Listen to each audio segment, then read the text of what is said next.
आखिरकार आपको एग्जाम हो जाए, क्लास 10th में एग्जाम हो जाने के बाद आपके मन में प्रश्न जरूर उठ रही है कि 10th के बाद क्या करें, 10th के बाद हमें क्या करना होगा। टोटल आपको इसी वीडियो में आपको पूरी जानकारी दी जाएगी। आप जैसा कि देख रहे हैं कि क्लास 10th के बाद क्या करें, तो चलिए आपको पूर्ण रूप से समझना होगा कि 10th के बाद क्या करना होगा। नमस्कार प्यारे बच्चों, आप लोगों को स्वागत है हिंदुस्तानी पाठशाला पर। जैसा कि आप देख रहे हैं बाबू, थंबनेल में देखे हैं कि 10th के बाद क्या करें, क्लास 10th के बाद क्या करना होगा। टोटल आपको पूर्ण रूप से जानकारी इसी वीडियो में दी जाएगी। आपको कहीं वीडियो देखने की कोई जरूरत नहीं है ना। तो जैसा कि देख सकते हैं बाबू, आपको एक समझना होगा कि क्लास 10th के बाद क्या करना है। तो टोटल आपको बारीकी से आपको पूरी रूप से समझा दी जाएगी। जैसा कि आप देख सकते हैं कि आपको जिस प्रकार से नाव है ना, आप धारा में देख सकते हैं कि एक मान के चलिए कि आपको ये नाव है ना। ध्यान से देखिएगा, आपको क्या कर रहे हैं, क्या समझाने का प्रयास कर रहे हैं बाबू, किस प्रकार से आपको टोटल समझना होगा। ये जो आपका बाबू क्या है, आपका एक ये नदी है बाबू, नदी में क्या है, नाव है ना। आपको क्या होता है कि नदी में जिस प्रकार से धारा की चलती है उसी ओर से क्या चलती है, नाव चलने लगती है ना। तो सभी लोग को मालूम है, इस प्रकार से आप ध्यान समझना है क्लास 10th के बाद क्या करना होगा। क्योंकि अक्सर बाबू सभी लोग को मालूम नहीं होता है, जिस प्रकार से सभी लोग जिस रास्ते में ढलते हैं उसी प्रकार से आप सभी क्या करते हैं, ढल जाते हैं। तो समझिएगा क्या कर रहे हैं बाबू, आपको क्या करना है, जैसा कि सभी लोग को मालूम है ना। देखिए क्लास 10th के बाद क्या करना होगा, तो आपको क्या करें, कैसे करें, टोटल आपको पूर्ण रूप से इसी वीडियो में जानकारी दी जाएगी। क्लास 10th के बाद बाबू क्या करना है, ये जो आपको देख रहे हैं ना, क्लास 10th के बाद आपको क्या करना है सभी लोग को मालूम है। ध्यान से सुनिएगा, आपको ये क्लास 10th के बाद क्या करे, क्या करे आपको भी मालूम नहीं है कि क्या करे, कैसे करे, आपको भी मालूम नहीं है बाबू कैसे करे, क्या करे, कैसे करे, है ना। चलिए आगे देखिएगा क्या करे, कैसे करे। आपको जो क्लास 10th में होते हैं बाबू, क्लास 10th में जैसे ही आप एग्जाम देते हैं तो आपको मन में तीन चीज आती होगी, है ना, कि आपका तीन चीज बाबू किस प्रकार से है। जो पहला है आपका जनरल कोर्स, क्या पहला आपका जनरल कोर्स, समझिएगा ध्यान से कि किस प्रकार से क्लास 10th के एग्जाम देने के बाद आपको क्या क्या चीज आती है। क्लास 10th में आपको एग्जाम देने के बाद बाबू, क्लास 10th में है ना, क्लास 10th में आपको एग्जाम देने के बाद आपको तीन चीज मन में विचार आती है। जनरल कोर्स, दूसरे नंबर में बाबू प्रोफेशनल कोर्स, तीसरा में शॉर्ट टर्म कोर्स। तो आपको तीन चीजें बाबू मन में, तो आपका जनरल कोर्स क्या होती है सभी लोग को मालूम नहीं है, प्रोफेशनल कोर्स क्या होती है, शॉर्ट टर्म कोर्स क्या होती है सभी लोग को मालूम नहीं है। तो हम समझिएगा बाबू, आपको क्या कर रहे हैं, समझिएगा आपको क्या है बाबू, जनरल कोर्स क्या है, जनरल कोर्स क्या है, आपको ध्यान से समझिएगा कि जनरल कोर्स होता क्या है आखिर। तो जनरल कोर्स में क्या क्या आते हैं बाबू सभी लोग को मालूम है। जनरल कोर्स, जनरल कोर्स का मतलब होता है कि जिस प्रकार से क्लास 10th में जो बच्चे एग्जाम देते हैं सभी गार्जियन क्या करते हैं कि आप साइंस ले लो, कोई आपका दोस्त बोल रहा है कॉमर्स ले लो, कोई आपका घर के जो फैमिली लोग होते हैं वो बोलते हैं आर्ट्स ले लो, पढ़ने के लिए कठिन है आपका तो आप आर्ट्स ले लीजिए। तो बच्चों आपको पूर्ण रूप से समझनी होगी कि कहाँ साइंस लेना है, कहाँ कॉमर्स लेना है, कहाँ आर्ट्स लेना है, ठीक है। तो आप समझिएगा कि जनरल जो कोर्स है बाबू, है ना, जनरल कोर्स आपको फैमिली ने बताए थे कि साइंस भी ले लीजिए। जो पहला नंबर में है आपका साइंस, साइंस का मतलब होता है विज्ञान, है ना। दूसरा नंबर में बाबू कॉमर्स है, जो कॉमर्स होता है मतलब वाणिज्य, यानी कॉमर्स उसी लोगों को कहते हैं जो बिजनेस के लिए आगे जानते हैं, है ना। तीसरा नंबर में बाबू आर्ट्स यानी कला, है ना, आर्ट्स यानी आपको आर्ट्स लेने के लिए फैमिली लोग बताते हैं। तो समझिएगा कि बाबू साइंस क्या होता है, साइंस क्या होता है बाबू, साइंस क्या होता है समझिएगा, है ना। साइंस क्या होता है सभी लोग को मालूम है, साइंस का मतलब होता है विज्ञान। तो साइंस के अंदर बाबू दो कैटेगरी आते हैं, साइंस के अंदर दो कैटेगरी आते हैं। पहला कैटेगरी बाबू पीसीएम, पहला है आपका पीसीएम, दूसरे में है पीसीबी। तो पीसीएम का मतलब क्या होता है समझिएगा कि पीसीएम है जो बाबू, पीसीएम का मतलब होता है कि आपका पीसी, जो पीसी है बाबू आपका कंपलसरी दोनों में है, ठीक है। आपका यहां से प्रश्न उठती है कि एम और बी, पीसीएम का मतलब होता है फिजिक्स केमिस्ट्री मैथ, है ना, फिजिक्स केमिस्ट्री मैथ, और पीसीबी का मतलब होता है फिजिक्स केमिस्ट्री बायोलॉजी। तो क्लास 12th में बाबू जब क्लास 12th में आप जाइएगा तो वहां आपको चूज करने के लिए ऑप्शन आएगा कि पीसीएम यानी फिजिक्स केमिस्ट्री मैथ लेना है, फिजिक्स केमिस्ट्री बायोलॉजी लेना है, या तो आप एक्स्ट्रा में भी ले सकते हैं, है ना। तो ध्यान से समझिएगा कि आपको यहाँ साइंस का मतलब समझ आ गया। जो बच्चे आपको साइंस लेने के लिए चाह रहे हैं कि हमें साइंस लेना है, हमें आगे जाके ये करना है वो करना है, तो ध्यान से सुनिएगा कि आपको जो तीन है बाबू, आपको साइंस, कॉमर्स और आर्ट्स। तो जिस क्षेत्र में आप मान के चलिए कि साइंस में हमें इंजीनियर डॉक्टर बनना है तो आप साइंस ले सकते हैं। यदि आपको इंजीनियर और डॉक्टर बनना है तो साइंस ले सकते हैं। यदि आपको बिजनेस के प्रॉपर्टी यानी आपको बैंक वगैरह में जाना है, बिजनेस करना है, तो आपको क्या करना होगा, कॉमर्स लेना होगा। यदि आप चाहते हैं कि हमें डीएम, कलेक्टर, एसडीएम ये सब बनना है तो आप आर्ट्स ले सकते हैं। तो आपको समझाएं बाबू कि साइंस से आगे क्या होता है, physics, chemistry, biology, physics, chemistry, math, आगे ये होता है, ये आपको क्या करते हैं, इंजीनियर बन सकते हैं इससे, ठीक है, इंजीनियर बन सकते हैं, डॉक्टर बन सकते हैं, साइंस है ना, जो साइंस वाले बच्चे होते हैं जो। आगे समझिएगा क्या करा बाबू, आगे समझिएगा कि क्या है, आपको ध्यान से समझना है कि जैसे ही बाबू आपको कॉमर्स आते हैं, कॉमर्स में क्या क्या चीज पढ़ने के लिए होती है, और कॉमर्स से आगे हम आपको बताएं क्या कि आपको क्या बैंक में जाना हो सकते हैं, ठीक है, आप बिजनेस कर सकते हैं, चार्टर्ड अकाउंट पढ़ सकते हैं, ठीक है।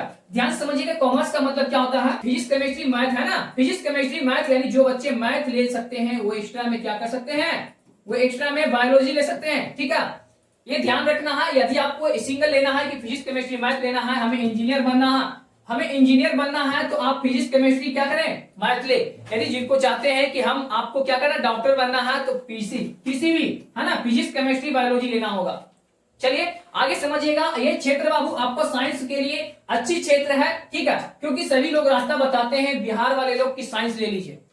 जैसे ही आप दिल्ली जाइएगा तो वहां आर्ट्स का वैल्यू होता है, बिहार में आपका साइंस का वैल्यू है, दिल्ली जाइएगा तो आर्ट्स का वैल्यू है। क्यों? क्योंकि वहां डीएम, कलेक्टर, जो आपका यूपीएससी की तैयारी कराई जाती है वो आर्ट्स से कराई जाती है ना। चलिए समझिएगा कॉमर्स क्या है, कॉमर्स का मतलब वाणिज्य होती है, कॉमर्स का मतलब बाबू वाणिज्य होती है। कॉमर्स में आपको बताए थे बिजनेस की प्रॉपर्टी, है ना, बिजनेस की प्रॉपर्टी जानना है, और आपको बिजनेस यानी आपको यहाँ आपको बैंक के रिलेटेड, है ना। आपको पहला में बाबू अकाउंट्री, है ना, आपका बिजनेस स्टडीज, दूसरा में बोल रहा है इकोनॉमिक्स, तीसरा में बोल रहा है मैथमेटिक्स, चौथा में आपका इंग्लिश। यानी जितने सारे बाबू आपको बैंक में, है ना, बैंकिंग की तैयारी करने के लिए आपको इतनी चीज महत्वपूर्ण होती है, चार्टेड अकाउंट करने के लिए आपको महत्वपूर्ण होती है, ठीक है। कॉमर्स जो लेंगे बच्चे, आपको साइंस के बारे में बता दिए, कॉमर्स के बारे में वाणिज्य, आपको कॉमर्स के बारे में बता दिए। जो बिजनेस करना चाहते हैं, बैंक के क्षेत्र में जाना चाहते हैं ना, वो आपको कॉमर्स लेना होगा। चलिए आपको दो चीज समझ में आ गई। आगे ध्यान सुनिएगा कि आगे क्या करा बाबू, आगे देखिएगा आपका नंबर, आपको जो देखिएगा ये जो कॉमर्स के बाद हमें क्या करना होगा, कॉमर्स के बाद हम आगे आपको बताए थे कि कॉमर्स के बाद बाबू एक जनरल कोर्स होते हैं, एक प्रोफेशनल कोर्स होते हैं। प्रोफेशनल कोर्स का मतलब क्या होता है समझिएगा, प्रोफेशनल कोर्स का बाबू मतलब होता है कि आप टेक्निकल डिग्री ले सकते हैं। प्रोफेशनल कोर्स का मतलब सभी लोग को जानकारी नहीं होती है कि 10th के बाद हमें क्या करना है। 10th के बाद बच्चे आर्ट्स में चले जाते हैं, कॉमर्स में चले जाते हैं, साइंस में चले जाते हैं, लेकिन यहाँ बाबू आपका क्या चीज है, पॉलिटेक्निक, ये आपका प्रोफेशनल कोर्स है ना, शॉर्ट है बाबू, लेकिन प्रोफेशनल कोर्स है पॉलिटेक्निक। नंबर 2 में बाबू आपका आईटीआई, है ना। नंबर तीसरा में आपका पैरामेडिकल, यानी क्लास 10th के बाद भी आप पॉलिटेक्निक का फॉर्म भर सकते हैं, आईटीआई का भी तैयारी कर सकते हैं, पैरामेडिकल का भी तैयारी करके आगे प्रोफेशनल कोर्स का तैयारी कर सकते हैं, है ना। चलिए आपको यहाँ तक समझ में आ गया बाबू। आपका पहला नंबर में पॉलिटेक्निक है, दूसरा में आईटीआई है, तीसरा में पैरामेडिकल है। प्रोफेशनल कोर्स का मतलब हमें आपको बता दिए, और एक जनरल कोर्स का मतलब बता दिए कि जनरल कोर्स में हमें क्या क्या आती है, साइंस आती है, कॉमर्स आती है और आर्ट्स आती है ना। प्रोफेशनल कोर्स का मतलब होता है आपको पॉलिटेक्निक होते हैं, आईटीआई होते हैं, और क्या होते हैं, पैरामेडिकल, है ना, पैरामेडिकल होते हैं। चलिए आगे देखिएगा क्या करा बाबू, जैसे ही बाबू प्रोफेशनल कोर्स को बाद पार करेंगे तो हमें शॉर्ट टर्म कोर्स आएगा। क्या आएगा, शॉर्ट टर्म कोर्स आएगा। सभी लोग को मालूम है ना कि आपको 3 चीज बताए थे, पहला आपका क्या है बाबू, जनरल कोर्स, पहला आपका जनरल कोर्स, दूसरा में प्रोफेशनल कोर्स, तीसरा में बाबू आपका शॉर्ट टर्म कोर्स बताए थे। तो पहला आपका हो गया जनरल कोर्स, दूसरा प्रोफेशनल कोर्स भी हो गई, तीसरा में आपका जनरल कोर्स है, जनरल कोर्स में short term course. Short term course का बाबू आपको मालूम होगा कि जिस क्षेत्र में आप शॉपिंग के लिए जाते होंगे वहां भी कोई मान के चलिए कि स्मार्ट बाजार है, बिग बाजार है, ट्रेड्स मॉल है, सभी में आपका मैनेजर होते हैं, है ना। तो आपको यहीं से मैनेजर आगे बनना होगा बाबू। समझिएगा कि जो शॉर्ट टर्म कोर्स में बाबू डिप्लोमा इन साइबर सिक्योरिटी बनना है तो आपको शॉर्ट टर्म कोर्स करना होगा, शॉर्ट टर्म कोर्स करना होगा बाबू, diploma in cyber security. Number दूसरा में बाबू डिप्लोमा इन होटल मैनेजमेंट, है ना, होटल मैनेजमेंट यानी जो होटल के जो मैनेजर होते हैं वो मैनेज करते हैं आपका दूसरा में, है ना। तीसरा में बाबू डिप्लोमा इन फोटोग्राफी, यानी जो फोटोग्राफी के बारे में आपको अच्छी खासी जानकारी है तो आप डिप्लोमा इन फोटोग्राफी कर सकते हैं। डिप्लोमा इन इवेंट मैनेजमेंट, यानी कोई भी मान के चलिए कि कहीं भी कोई भी आपका क्या मीटिंग हुआ, इवेंट हो रहा है, आपका वहां मैनेज करना होगा, ये आपको शॉर्ट टर्म कोर्स कर सकते हैं, ठीक है। चलिए आपका 55 नंबर में क्या बोल रहा है कि diploma in data entry. Data entry यानी कोई भी चीज में जाकर आप डाटा एंट्री कर सकते हैं। मान के चलिए अकाउंटिंग, मान के चलिए कि आपको किसी भी चीज को, है ना, किसी भी चीज को चढ़ाना है, अकाउंटिंग यानी डाटा एंट्री करना होगा, ये आपका डिग्री लेना होगा शॉर्ट टर्म यानी क्लास 10th के बाद। आगे देखिएगा कि 6 नंबर में बोल रहा है डिप्लोमा इन पोल्ट्री फार्म यानी मुर्गा फार्म होती है, उसके बारे में आपको डिग्री लेना होगा। यहां तक सभी को आपको समझ में आ गया बाबू? तो देखिएगा आपको यहां तक क्या था, यहां तक पूरा समझाया गया है ना, यहां तक बाबू पूरा समझाया गया, तो सभी लोग को मालूम हो गया। तो आप ध्यान से समझ सकते हैं कि पहला नंबर में आपका था बाबू 10th के बाद क्या करना है, कैसे करना है, क्या करना है। उसके बाद हम आपको बताएं कि आपको 10th के बाद आपको कोई भी, यानी घर के लोग होते हैं, बच्चे बोलते हैं कि साइंस ले लो, कोई बोलते हैं कॉमर्स ले लो, कोई बच्चे बोलते हैं आर्ट्स ले लो। तो समझिएगा कि साइंस आपको बाबू, साइंस से आपको क्या करना होगा, साइंस लेने के बाद हमें किस फील्ड में जानी होती है, आपको इंजीनियर बनिएगा, डॉक्टर बनिएगा। कॉमर्स आपको बाबू बिजनेस या तो बैंकिंग के क्षेत्र में जा सकते हैं। तीसरा नंबर में आपका था प्रोफेशनल कोर्स, है ना। तीसरा में आपका आर्ट्स भी है बाबू। जो आर्ट्स है, आर्ट्स आपको कहां कर सकता है, आर्ट्स आपको डीएम यानी यूपीएससी की तैयारी करा सकती है। आप आर्ट्स लेते हैं, है ना, आर्ट्स लेते हैं तो यूपीएससी की तैयारी कर सकते हैं। लेकिन जो बिहार के बच्चे होते हैं वो साइंस लेते हैं, क्यों? क्योंकि सभी लोग जानते हैं कि आर्ट्स का कोई वैल्यू नहीं है। जैसे ही बाबू बिहार छोड़िएगा, दिल्ली क्षेत्र में जाइएगा तो वहां आर्ट्स की वैल्यू होती है, ठीक है। क्योंकि बाबू वहां जो यूपीएससी की तैयारी कराई जाती है वो आपको आर्ट्स से ही आपको मालूम चलता है। आपको साइंस वाले बच्चे भी, ठीक है, आपको साइंस वाले बच्चे भी आप एसडीएम कलेक्टर बन सकते हैं। ध्यान से समझिएगा क्या करा बाबू, साइंस वाले बच्चे, ठीक है, साइंस वाले बच्चे भी आप क्या कर सकते हैं, साइंस वाले बच्चे भी आप डीएम कलेक्टर बन सकते हैं। बट ध्यान से समझिएगा किस प्रकार से बन सकते हैं। आपका सब्जेक्ट बाबू पीसीएम है, आपको यहां ध्यान देना होगा।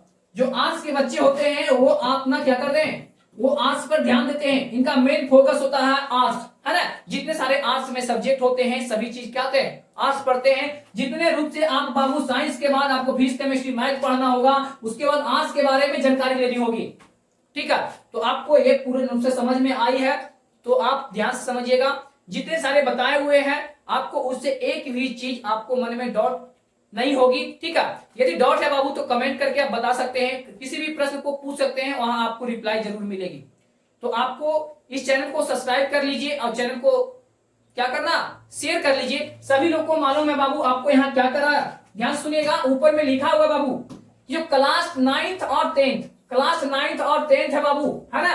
यानी जो आपका भाई और बहन, जो आपका भाई बहन पढ़ना चाहते हैं क्लास 10th में, 9th और 10th में कमिंग सून यानी जो बैच आने वाली है आपको फ्री ऑफ कॉस्ट 1 ईयर के लिए, है ना, 1 ईयर के लिए बाबू आपको क्या होगी, फ्री पढ़ाई जाएगी इस चैनल पे। हिंदुस्तानी पाठशाला, आपको मालूम है हिंदुस्तानी पाठशाला पर एक ऐसा चैनल है जो आपको 1 ईयर फ्री ऑफ कॉस्ट पढ़ाई जाएगी। जिस प्रकार से आपको पेड बैच में पढ़ाई जाती है उसी प्रकार से आपको एक भी रुपया नहीं लिया जाएगा और आपको टोटल जितने सारे आपका सब्जेक्ट है टोटल समाप्त किए जाएंगे, ठीक है। आपको तैयारी के साथ कराई जाएगी हिंदुस्तानी पाठशाला पर क्लास 9th और 10th के लिए, है ना। तो जो बच्चे हैं आपके भाई बहन रिलेशनशिप में है, जो आपको इर्द गिर्द कोई भी बच्चे नजर आते हैं उनको ये चैनल जरूर बताइए हिंदुस्तानी पाठशाला, और उनको कब मालूम होगा कि आपको कब ये जो बैच लॉन्च होने वाली है ना। आपको होली के लगभग में आपको वहां सुनहरा ऑफर मिलेगा बाबू, ठीक है। होली के लगभग में आपको सुनहरा ऑफर के कारण आपको होली में आपको फ्री ऑफ कॉस्ट, आपको एक भी पैसा नहीं लिया जाएगा, 1 ईयर फ्री ऑफ कॉस्ट पढ़ाई जाएगी हिंदुस्तानी पाठशाला पे।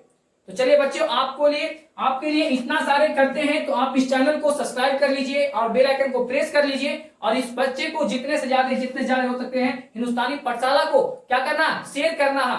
इतना ही तक बच्चे, जय हिंद जय भारत।